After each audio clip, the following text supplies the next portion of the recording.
Pagi Jember, selamat pagi menjelang siang 107,7 FM, Jala Sepa Jaya Mahi Suara Samudra. Jumpa lagi bersama Iin di program Saler News hari ini edisi tanggal Senin 29 April 2024. Nah Jajamar, sebelum kita mulai bincang-bincang hari ini, ada sebuah pertanyaan.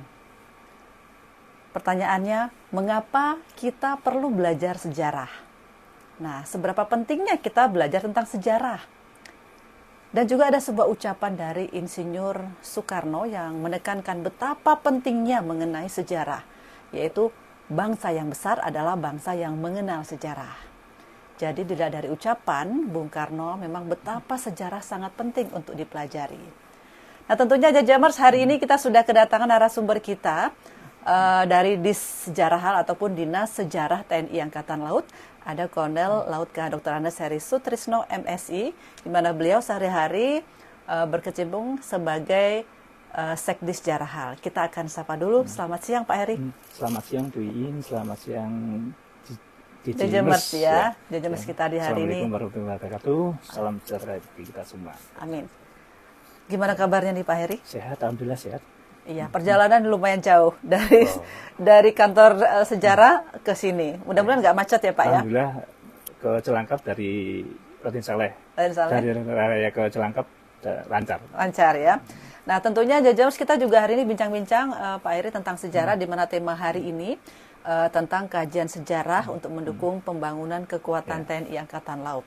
Jadi Jajamers, Bapak Heri Sutrisno ini memang pakarnya, pakarnya sejarah begitu, dan termasuk sejarawan ya, karena memang kalau kita sejarawan itu jarang sekali ada, bahkan kalau kita lihat dari generasi Gen Z begitu ya Pak Heri ya, ini mungkin mereka sudah sudah terlupakan atau memang mereka, apalagi mungkin kalau kita lihat di pelajaran-pelajaran sejarah di kurikulum tentang sejarah ini mungkin sangat sedikit sekali begitu. Tapi lebih daripada itu, hari ini sesuai dengan temanya, tadi sudah disampaikan kajian sejarah untuk mendukung pembangunan kekuatan TNI Angkatan Laut. Berarti tentang sejarah dari TNI Angkatan Laut. Langsung aja kita bincang-bincang hari ini Pak Heri ya. Nah, tentunya Jajamers juga perlunya memang kajian sejarah dalam angkatan bersenjata. Ini tentunya tidak terlepas dari manfaat mempelajari sejarah. Nah, ini Pak Heri mohon dijelaskan kepada Jajamers kita tentang perlunya kajian sejarah dalam angkatan bersenjata. Monggo. Ya, terima kasih ya. Sekarang ini lagi sedang tren atau memang sudah diterapkan sejak dulu oleh militer di negara-negara besar seperti Amerika Serikat, Inggris, kemudian Jepang. Ya. Jadi sejarah ini benar-benar dipakai untuk bagaimana merancang kekuatan mereka di masa depan. Ya. Itu tidak terlepas dari kegunaan sejarah secara umum. Baik. Kegunaan kajian secara umum. Yang pertama itu terkait dengan bahwa sejarah itu mempunyai guna edukatif ya. Edukatif bagaimana kita itu belajar mempelajari pengetahuan dari masa lalu untuk kita terapkan di masa depan. Kalau itu kalau di militer kan memang kita tidak terlepas dari itu. Bagaimana kita mengoperasikan senjata misalnya. Bagaimana kita mampu mengoperasikan bom laut, bagaimana kita merancang operasi dan sebagainya, itu kan memang ditempa dari pengetahuan di masa lalu.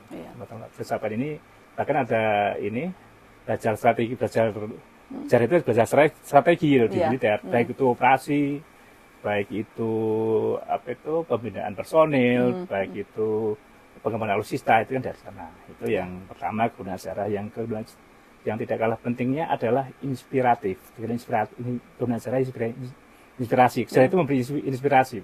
Bagaimana kita itu, misalnya bagaimana waktu zaman masa lalu di era perang kemerdekaan kita bisa merancang kapal selam loh. Kenapa kita di saat ini tidak bisa seperti itu gitu kan? Bahkan dalam kondisi sulit pun kita bisa gitu kan. Banyak lagi yang terkait dengan itu. Kemudian yang tidak kalah terkait dengan ketokohan. Misalnya ketokohan sosok Samadikun, Kapten Samadikun umpamanya, yang berani dengan keterbatasan alutsista, bisa bagaimana bisa dia memimpin melaksanakan diplomasi angkatan laut di di Teluk Cirebon, kemudian berani menghadapi armada Belanda yang jauh lebih kuat gitu kan. Itu kan merupakan guna sejarah, yaitu guna inspiratif yang penting. Kemudian ada lagi namanya guna instruktif ya. Itu sangat penting sekali ya, tadi katakan lagi bagaimana itu terkait dengan teknis misalnya. Bagaimana kita membuat peta, bagaimana kita menyusun operasi, itu kan instruktif. Bagaimana kita mengelola senjata, bagaimana kita merancang perencanaan pembangunan matra ke depan, itu kan dilihat dari instruktif. Ya itu. Kemudian yang nggak kepentingan lihat guna rekreatif ya. Guna rekreatif itu kan menghibur ya. Itu biasanya sejarah yang dikaitkan dengan bagaimana kita mobilisasikan sejarah itu keluar. Ya. Tapi kalau ke internal sendiri, itu di tiga guna itu. Tapi kan nggak apa, prajurit kan bisa dikenalkan sejarah melalui rekreasi, misalnya kita jalan ke Museum Pusat Angkatan Laut ya. Bagaimana kita menggabungkan sejarah dengan cara yang menghibur ya. Seperti seolah kita berada di tengah-tengah pertempuran Lautaru ya, yang ada di salah satu wahananya di Museum Pusat itu ada ya. Bagaimana menggambarkan cara menembak pesawat musuh waktu itu. Jadi pada tahun 1958 di Ambon itu kan digambarkan dengan visual gitu. Ya itu menghibur. Itu namanya guna rekreatif ya. Tetapi yang pastinya kalau sejarawan di zaman sekarang ini Pak Heri, kalau menurut saya sangat berguna sekali. Apalagi kan sekarang ini kan zaman kita kan sudah generasi NZ begitu. Jadi fungsinya ataupun manfaat yang kita bisa ambil bahwa sejarawan ini dengan kemampuannya, dengan keahliannya bisa membuat suatu film dokumenter misalnya melalui YouTube dan lain sebagainya. Ini kan bisa berguna buat buat penerus generasi, buat anak-anak muda zaman sekarang begitu ya Pak Heri ya. Benar. Nah, kalau kita ini kan saat ini sejarah memang harus bertransformasi. Sejarah itu tidak hanya terkait dengan pengetahuan masa lalu, tapi harus ditransformasikan sebagai entertainment lah, gitu kan. Jadi bagaimana kita membuat film yang bagus. Jadi makanya di dinas sejarah ini kita sebenarnya ada dua pengembangan yang terpenting, yaitu sejarah sebagai sains, sebagai pengetahuan. Itu merupakan dasar daripada kita nanti mempublikasikan. Kemudian bagaimana sejarah itu diterima oleh publik, terutama generasi muda. Sejarah itu harus kita kemas dengan cara yang menghibur, entertain, melalui mungkin dengan radio JCM, melalui podcast di TV JCM dan sebagainya, atau di media massa yang lain gitu kan. Itu kita jadi itu yang tantangan kita. Jadi sebenarnya ada dua mata pisau pengembangan sejarah itu. Satu sebagai sains, satu lagi sebagai entertain. Baik, yang pasti memang manfaat dari mempelajari sejarah ini sangat berguna sekali. Tidak hanya mungkin untuk buat generasi penerus, bahkan untuk generasi zaman sekarang ini begitu. Tapi mungkin dikemas dalam model ataupun kondisi yang disukai oleh anak-anak muda begitu. Betul. Baik. Baik, Jember 107,7 FM, Jala Sepa Jaya Mai Suara Samudra masih bersama Iin dalam series kita di pagi menjelang siang hari ini. Seperti yang disampaikan oleh narasumber kita di pagi menjelang siang hari ini, bahwa memang mempelajari sejarah itu sangat amat penting. Di mana salah satunya adalah mengenal identitas. Kemudian juga kita bisa meningkatkan pemahaman moral dan budi pekerti, memperluas wawasan, kemudian juga bisa membangun pikiran yang kritis, begitu ya Pak Heri ya. Dan yang pastinya kita menghargai tanah air. Itu yang paling penting. Nah, Jajamers, banyak sekali manfaat yang kita dapatkan dari mempelajari sejarah, apalagi sejarah tentang Indonesia. Lebih khusus lagi sejarah tentang TNI Angkatan Laut. Baik, kita lanjutkan lagi pertanyaan kita berikutnya, di mana memang kalau kita lihat Pak Heri, peristiwa masa lalu, ini kan sifatnya, kalau kita lihat ya, sifatnya kan memang tunggal begitu, dan nama juga sejarah kan tidak akan berulang begitu ya. Nah, ini mengapa masih terus menjadi referensi untuk membangun Angkatan Laut? Di masa kini tentunya, dan juga untuk di masa yang akan datang. Terima kasih Bu In. Ya, dengan ini memang pada kenyataannya bahwa peristiwa itu sifatnya unik ya, unik, kemudian tidak berulang ya. Kalaupun memang ada kemiripan, itu sebenarnya polanya aja. Karena sebuah peristiwa itu kan terjadi karena beberapa faktor-faktor yang memang dari masa ke masa itu berbeda. Misalnya kita waktu itu memang bagaimana kita membangun, misalnya ya, kita membangun angkatan laut di era tahun 50-an. 50-an kenapa kita kok hanya kapal-kapal kecil yang kita bangun, gitu kan. Sementara kita kan nggak bisa ke tahun 50-an kita kembangkan di saat ini yang kita sampai wilayah kita sampai JTE. Ya, kalau yang dulu kan memang kan hukum lautnya berbeda. Di tahun 50-an kita kan hanya 3 mil saja. Kemudian itu juga faktor yang lain, masalah terkait dengan ketersediaan anggaran dari pemerintah waktu itu. Setelah perang kemerdekaan kita kan anggarannya terbatas. Ya. Kemudian kembangnya bagaimana para petinggi angkatan laut saat itu kemudian mengadakan kapal yang kecil tapi efektif gitu. Makanya kita beli kapal yang dari buatan Jerman gitu kan, ada MTB, ada kapal penyampur ranjau yang bisa dikonversikan menjadi kapal tempur gitu kan. Itu kan dengan cara itu, karena memang hukum lautnya berbeda. Kemudian kalau kita berkembang lagi yang di tahun 60 sampai tahun 65, itu kan memang kenyataannya kan kita akan menghadapi musuh yang lebih besar. Meskipun hukum lautnya belum berubah ya, tapi kita lebih besar. Kemudian ada lagi faktor yang di luar, di mana Uni Soviet bisa mendukung kita masalah senjata dengan skema yang mudah lah gitu kan. Akhirnya kita menjadi bisa mempengaruhi jalannya peristiwa pada waktu Trikora ya. Dengan cara itu baik itu di semua matra kita kan, terutama angkatan laut sehingga kita dapat besar bagaimana kita punya berapa belas kapal selam, 12 kapal selam itu. Makanya lagi di tahun 80-an.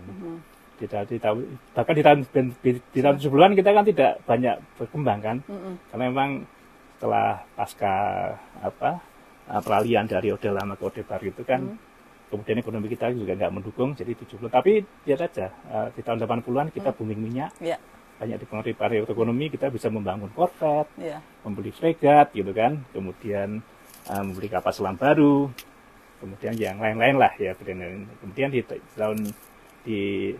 zaman reformasi kita juga kembali lagi kita tidak ada dukungan dari itu ya, dukungan ekonomi tidak mendukung. Tapi di saat ini ya kita kan kita berkaca bisa di tahun 50-an ya. Tahun 50-an bagaimana kita menggunakan laut dengan kondisi terbatas, perencanaannya juga bagus gitu kan. Jadi kita juga berkaca di tahun 80-an di mana pembangunan laut itu benar-benar istilahnya dibangun sesuai dengan ya uniknya standar yang modern. Jadi pertama ada aspek komunalitasnya tinggi.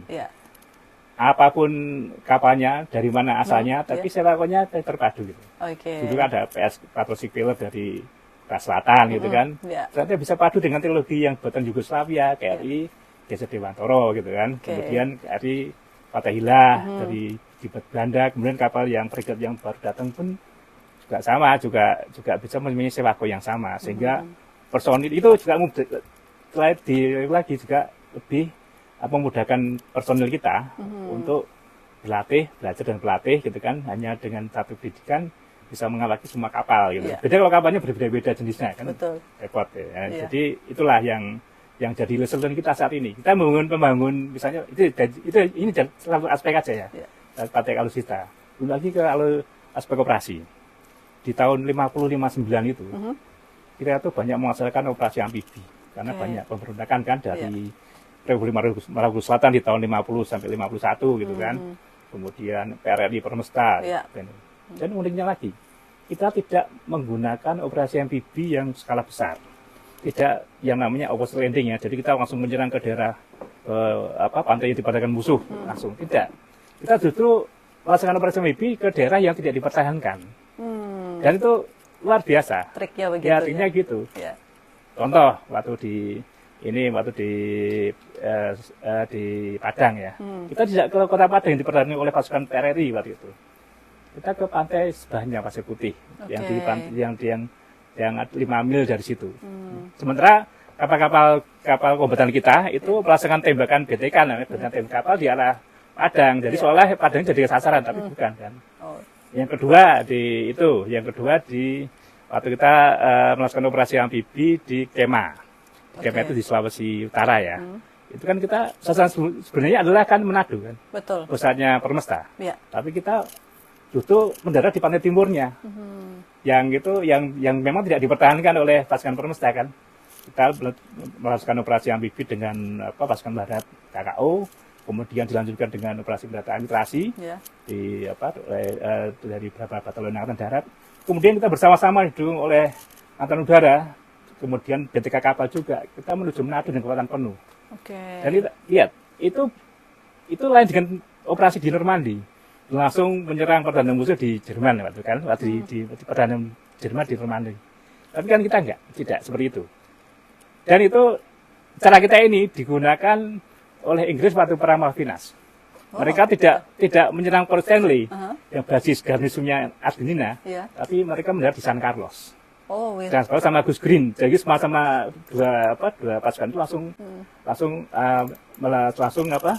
langsung ke Port Stanley yang basis pertahanannya Argentina kan. Itu sama dengan kita di tahun 50. Berarti kan kita kan sudah punya pemikiran yang itulah. Operasi non-opposite landing kalau namanya ya. Kalau Normandy kan namanya opposite landing gitu. Itu. Jadi itulah yang menjadi bagaimana sejarah itu, kita belajar sejarah itu ini seperti itu. Jadi memang intinya kalau kita lihat memang dari zaman dulu sampai dengan sekarang ini mengalami pasang surut begitu mengalami pasang surut, dan harapannya untuk ke depan nanti kita akan terus maju, apalagi mungkin di tahun emas nanti begitu ya Pak Heri ya. Untuk angkatan laut kita itu harapan kita. Nah, Jajamers, yang pastinya kami sampaikan kembali juga untuk Anda semuanya di pagi menjelang siang hari ini. Apabila Anda mungkin tidak sempat mendengarkan di Radio Jalasepa Jayamahe, Anda juga bisa melihat dari YouTube di Radio Jalasepa Jayamahe. Yang pasti jangan kemana-mana, tetap bersama kami di 107,7 FM Jalasepa Jayamahe.